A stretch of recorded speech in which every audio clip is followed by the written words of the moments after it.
Hai teman-teman, di sini saya akan menjelaskan tentang gizi pada wanita hamil dan menyusui. Sebelum ke materi tersebut, kalian harus mengetahui apa itu gizi. Gizi adalah zat makanan pokok yang diperlukan bagi pertumbuhan dan kesehatan tubuh. Jadi bisa disimpulkan, gizi itu adalah makanan, apalagi untuk ibu yang sedang hamil dan menyusui. Setelah ini, kita akan bahas tentang gizi pada ibu hamil dan menyusui seperti judul yang saya paparkan sekarang. Selanjutnya, izinkan saya untuk menyebutkan nama kelompok saya. Yang pertama ada Sabrina Rizky Amalia dengan NIM 2201062210 dan Salman Nida Ayu Salsabila dengan NIM 2201062211. Kalian pasti bertanya-tanya, apa sih contoh makanan yang seimbang untuk ibu hamil? Di sini saya akan memberikan beberapa contoh makanan untuk ibu hamil. Yang pertama ada roti gandum, ada telur, daging tanpa lemak, sayur-sayuran berwarna hijau seperti brokoli, oatmeal, kacang-kacangan, daging ikan seperti ikan salmon, alpukat, susu khusus ibu hamil, buah-buahan, dan yang terakhir ada sayur-sayuran seperti wortel dan tomat, dan masih banyak jenis makanan lainnya.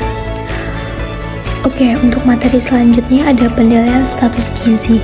Penilaian status gizi ibu hamil dan ibu menyusui meliputi pengukuran antropometri serta biokimiawi. Status gizi ibu menyusui dapat diukur secara indeks antropometri, yaitu kombinasi antara beberapa parameter seperti mengukur berat badan, tinggi badan, lingkar lengan atas, serta indeks massa tubuh yaitu berat badan dibagi tinggi badan dikuadratkan. Untuk mengukur status gizi secara biokimiawi dengan pemeriksaan 17 status gizi ibu menyusui disebabkan oleh banyak faktor. Salah satu di antaranya adalah pola makan atau asupan zat gizi ibu. Pola makan yang baik adalah pola makan dengan gizi yang seimbang, memenuhi kebutuhan gizi ibu baik dari jenis maupun jumlahnya. Untuk lebih jelasnya lagi, kalian bisa melihat penjelasan tersebut. Bukan penentuan status gizi secara langsung dengan metode antropometri. Dalam menilai status gizi dengan metode antropometri adalah menjadikan ukuran tubuh manusia sebagai metode untuk menentukan status gizi. Antropometri yang dapat dilakukan pada ibu hamil adalah penimbang berat badan, pengukuran tinggi badan, dan pengukuran lila atau lingkar lengan atas. Alat-alat yang digunakan adalah timbangan digital untuk menimbang berat badan, mikrotois untuk mengukur tinggi badan, dan pita lila untuk mengukur lila atau lingkar lengan atas. Pertama, kami akan menimbang berat badan pada ibu hamil. Cara pengukuran sebagai berikut. Letakkan timbangan tempat yang datar. Pastikan timbangan menunjukkan angka 0 sebelum digunakan. Mintalah ibu hamil untuk melepaskan alas kaki, aksesoris yang digunakan, dan pakaian luar serta jaket. Setelah itu, mintalah ibu hamil untuk naik ke atas timbangan, kemudian berdiri tegak pada bagian tengah timbangan dengan pandangan lurus ke depan. Pastikan ibu hamil dalam keadaan rileks atau tidak bergerak-gerak dan catatlah hasil pengukurannya. Selanjutnya, pengukuran tinggi badan pada ibu hamil. Cara pengukurannya sebagai berikut. Pastikan alas kaki tidak terpakai. Persilakan ibu hamil untuk berdiri tepat di bawah mikrotois. Pastikan ibu hamil berdiri tegap dan pandangan lurus ke depan. Turunkan mikrotois hingga mengenai atau menyentuh rambut ibu hamil namun tidak terlalu menekan, dan posisi mikrotois tegak lurus. Pastikan ibu hamil dalam keadaan rileks atau tidak bergerak-gerak dan catatlah hasil pengukurannya. Terakhir, pengukuran lila atau lingkar lengan atas pada ibu hamil. Cara pengukurannya sebagai berikut. Tetapkan posisi bahu dan siku membentuk 90 derajat. Letakkan pita antara bahu dan siku. Tentukan titik tengah lengan. Lingkarkanlah pita pada tengah lengan. Jangan memasang pita terlalu kencang dan atau longgar, dan catatlah hasil pengukuran.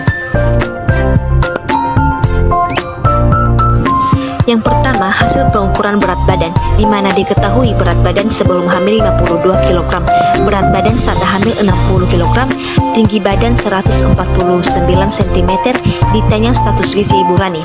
Jadi, rumus yang kami gunakan yaitu rumus indeks massa tubuh atau IMT.